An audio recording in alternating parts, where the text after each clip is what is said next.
All right, 97.7 Outlaw Radio FM listeners, we are live on Facebook and on our official website, and we have the Canadian hip-hop legend. We have none other than Choclair on the line. How you doing this evening?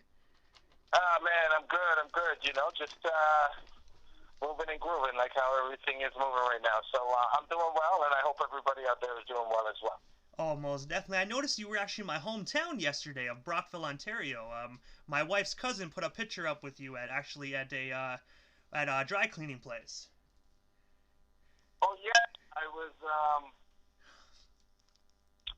went and I picked up some gear over there, over at the dry cleaning place, and they were very lovely, and it was really great. They did a wonderful job, and everybody out here will go over there and get your stuff done because they do it really well and really right. Hey, nothing's better than local, you know what I mean? Absolutely. So, Choclair, I have to ask you, man, from the very beginning, like, what made you decide to get into the music industry? I really didn't decide to get into the music industry, and like I was saying, it was just like I like music. I liked entertainment. My brother was one of the guys on the block that was everybody respected as battling and doing hip hop stuff on the block and whatever. And they used to call me Junior. And I did a freestyle at one place, and somebody said to me, you should stick at it. You're good. You should stay at it. And then I just stayed at it, and then I just stayed at it and went into where it went into. And the one thing I do want to ask, because I had a few other Canadian artists on the show as well, and one thing I do want to ask you, was it actually difficult coming up as a Canadian artist? Oh, it was definitely, it was very hard coming up as a hip hop artist in Canada because, like, at this time, there wasn't really the industry was so different. Like the way that it was. The way that people would go and look at Canadian artists, they kind of looked at us as like B-rated artists at that time. Like if you remember, like back in those days, people would go and wear like the Philadelphia Phillies, Pittsburgh Pirates, the New York Yankees, whatever type of hats and whatever, because we were like very Americanized and on everything, especially in the music. But then that's not to say anything because it was great music coming out. But we didn't really believe in ourselves, and then now to go and see, like a lot of times you go downtown Toronto and everything, and you see everybody's wearing like some type of style, new camouflage or whatever, pink, yellow, orange or whatever, Blue Jay hats representing the city, or it says the Six, or it says the T-Dot or something like that. So it was definitely hard coming up because we had to prove ourselves to make people go and see that we were just as talented as anybody else around the world, and we did that, and now, the results are coming in right now. Like you see the artists that are coming out now and representing Toronto, and they're huge and doing really great stuff around the world. And I do want to say, Canadian hip-hop is so underrated. So many amazing individuals came out of Canada, you know what I mean? But they never get the recognition that they deserve, So that's why I have listeners all over the world on this station, so I want them to know, like, Canadian hip-hop is just as good. Yeah, well, and then that's the thing is, like, a lot of time you don't call it American hip-hop. But maybe everybody around the world might call it American hip-hop because that's where hip-hop came from and whatever. But for, like, the way that I like it and the way that it is right now, it's like it's just hip-hop, but he happens to be from Canada. So it's not Canadian hip-hop. We might call it up here because we like to go and self-love ourselves, which is good because we need to show ourselves love. But, like, you just want to be, like, scaled as the rest of the world is like, if it's top single of the world, it's not top Canadian single of the world or top German single of the world or whatever. It's top single of the world, and I think that's where a lot of us just want to be. It's just like we're here and we represent here, but we're doing music for the world, and I think I think that's the best place for us to go and aim for and be at. And also, going back quite a few years to the year 1995, you founded Knee Deep Records with record producer Day. I have to ask you, can you tell us a story about that record label, and how did you get connected with record producer Day? Well, okay, so I met Dave through Socrates. Me and Socrates were doing like a couple of tracks around the way and stuff. But we would be doing it at Dave's studio. And one time, and there was a lot of rappers. Maybe some listeners may not know their names, but there was a lot in that scene. We used to all go to like certain studios that was affordable, so we would all go to all these other places. And I just remember talking to Day, and I told him, I said, trying to get our music into something, it never just works. Like, it just doesn't work like that. We should just start our own thing. He called me a couple of days later and said, did you really believe what you were saying right there and you want to do it? And I said, yeah, I really want to do it. And then we just started up knee deep. And then we had Father Time, and then I did 21 years, and then that became really big, and then we continued with What It Takes in Just a Second, and What It Takes when I won the Juno, and we continued. And then we started putting out other artists and other compilations of other artists in Canada and everything, and we just started doing it, and it just kind of built into that type of area. So it was, that's kind of how it all came together and blew up. And also, when you brought up 21 Years, that's actually was my next question, because that's one of my favorite songs by you.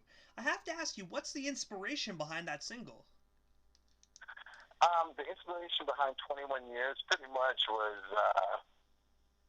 it was just whatever I was seeing and growing up and watching, like where I grew up and the people that I've seen and the situations that I've seen and my experiences through going through elementary school, high school, living on the block and everything. And it was just, at that point, I actually think I was 19 and recorded it when I was 20, but it sounded better to say 21 years than 20 years old. And I called it 21 Years. So I actually wrote it 1 year, or I actually recorded it 1 year before I was actually 21 years. And I just did it because it was just an experience of everything and all the stuff that I was going through. And I still believe that, and that's what I still go and write to. Like, whether it's a tempo track, like party track, or if it's more of a slower, somber track, the words that I'm saying in my lyrics is pretty much like I don't stray from what's actually happening.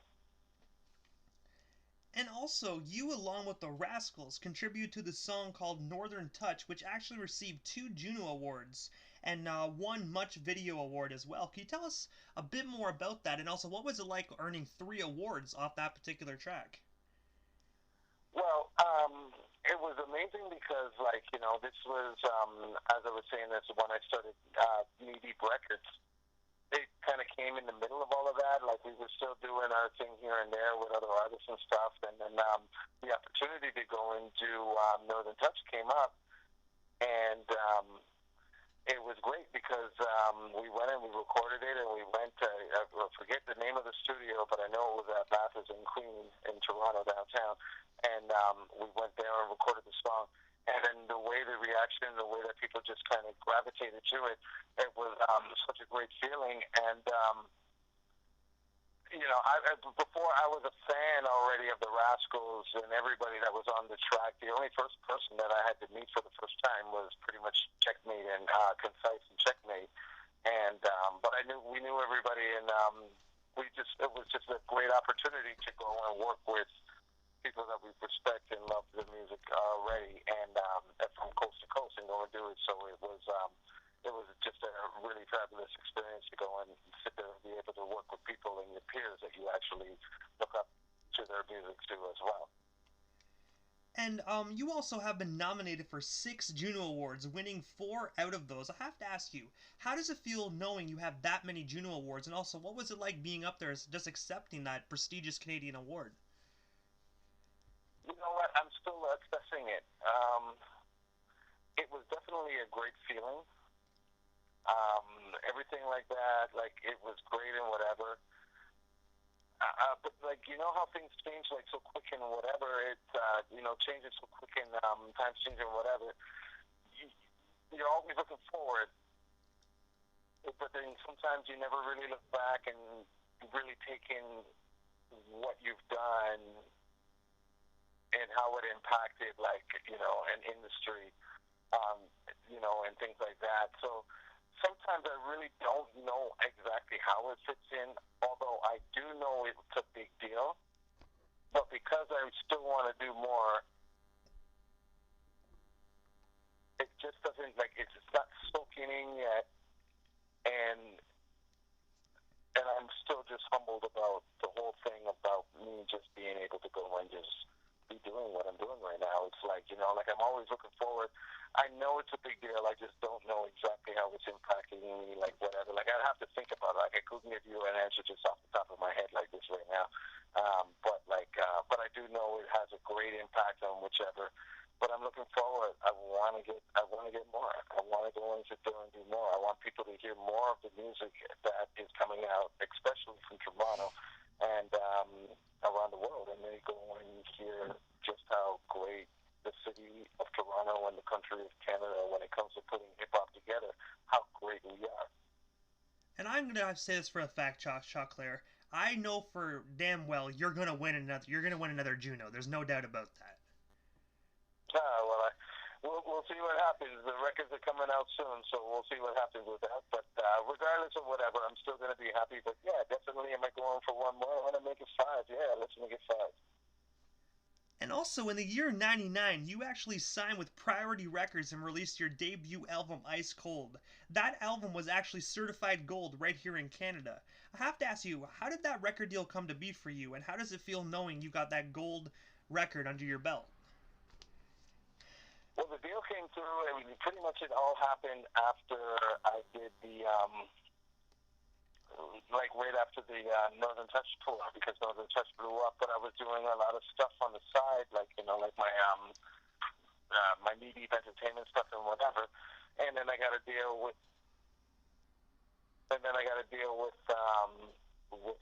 Virgin Records, and at the time was EMI was the parent company, and EMI was distributing Priority Records in Canada.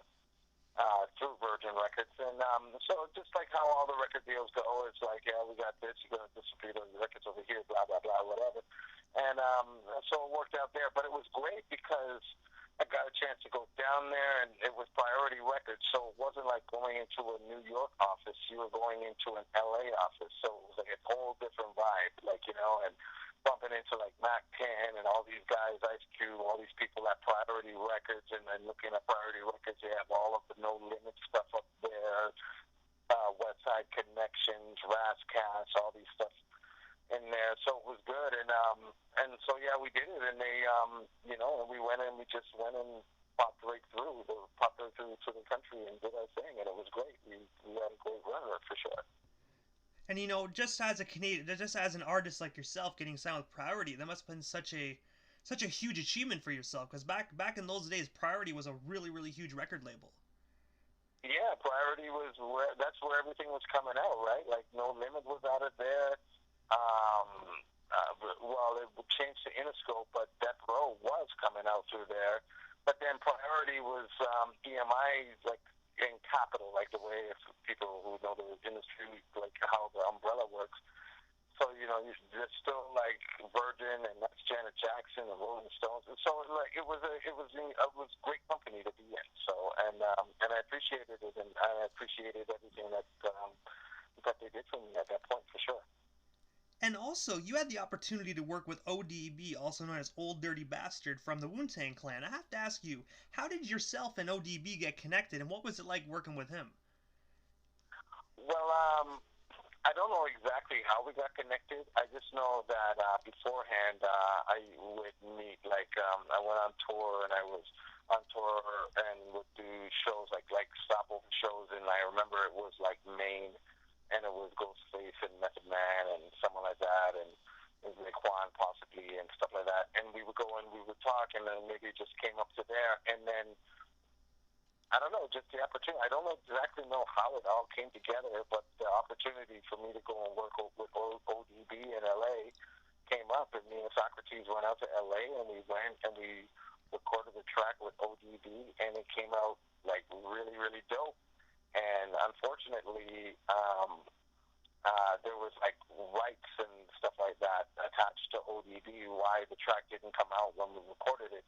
but then it came out and it was on YouTube, and I was getting a lot of people asking me, like, where can I find it? I can't find it on Spotify. I can't find it here or there or there. So after, a while, then I was like, okay, let me go and make this available on digital streaming media and everything like that.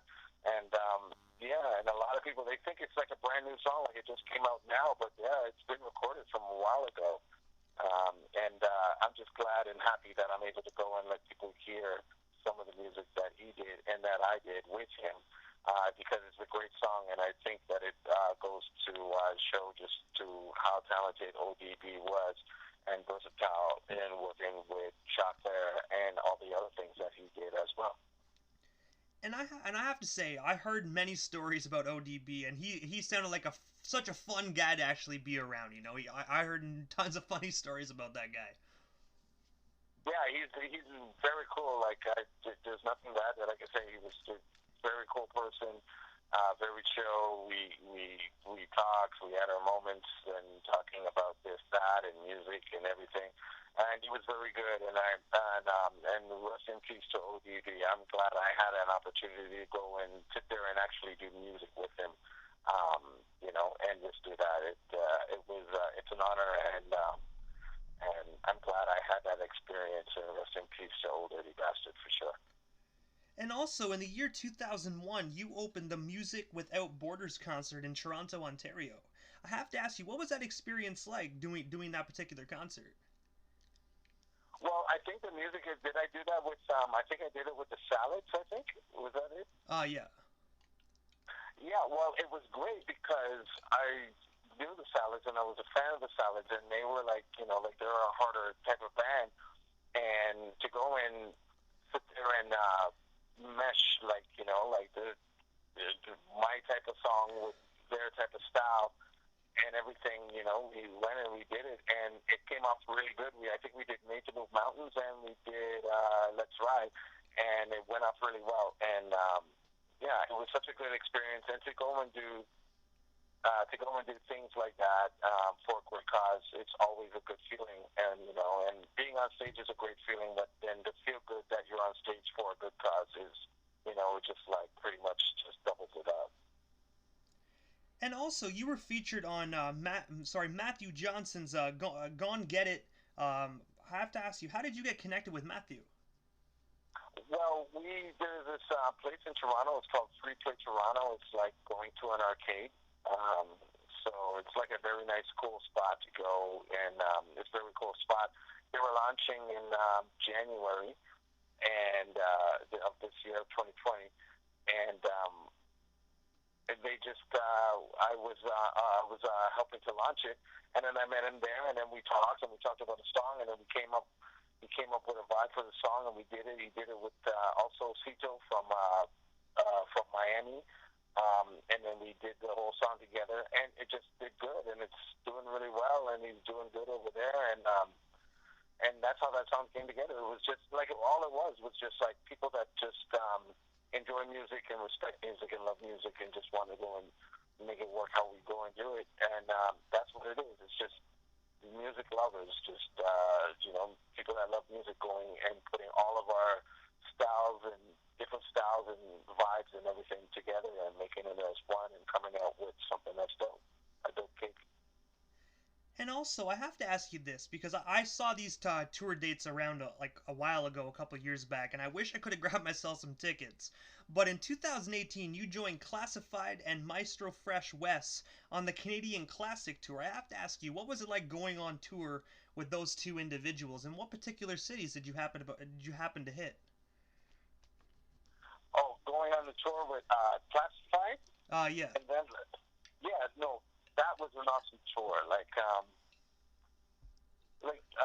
Some people, like, there was a lot of, like, ways that it was described. And a lot of the way that it was described was three generations, because I grew up listening to Maestro, and in Classified grew up listening to me. So we had like three generations, and then we all have songs together, like either together, all three of us, or separately, whether it was Maestro in class, or me in class, or me and Maestro, and stuff like that. And to go out and go and do this Tech Tour, the Canadian Classic Tour, and hit the amount of cities that we hit and get the numbers that came in to come and see us, like I think it's probably one of the biggest all-Canadian hip-hop artist tour I was out. Like, it was such a good experience. It was a great experience. And after that, when we did it, then that's when me and Classified talked, and we came up with doing an album that's coming out. There's a song called Hurt Everybody that's out there right now. That's just the first one that we did, but we have a whole album that's going to be coming out. Should have came out already, but because of this whole COVID situation, you know, things got delayed and had to get pushed back. But like, we did a whole album. Like, there was so much that was built off that tour. It was such a great tour.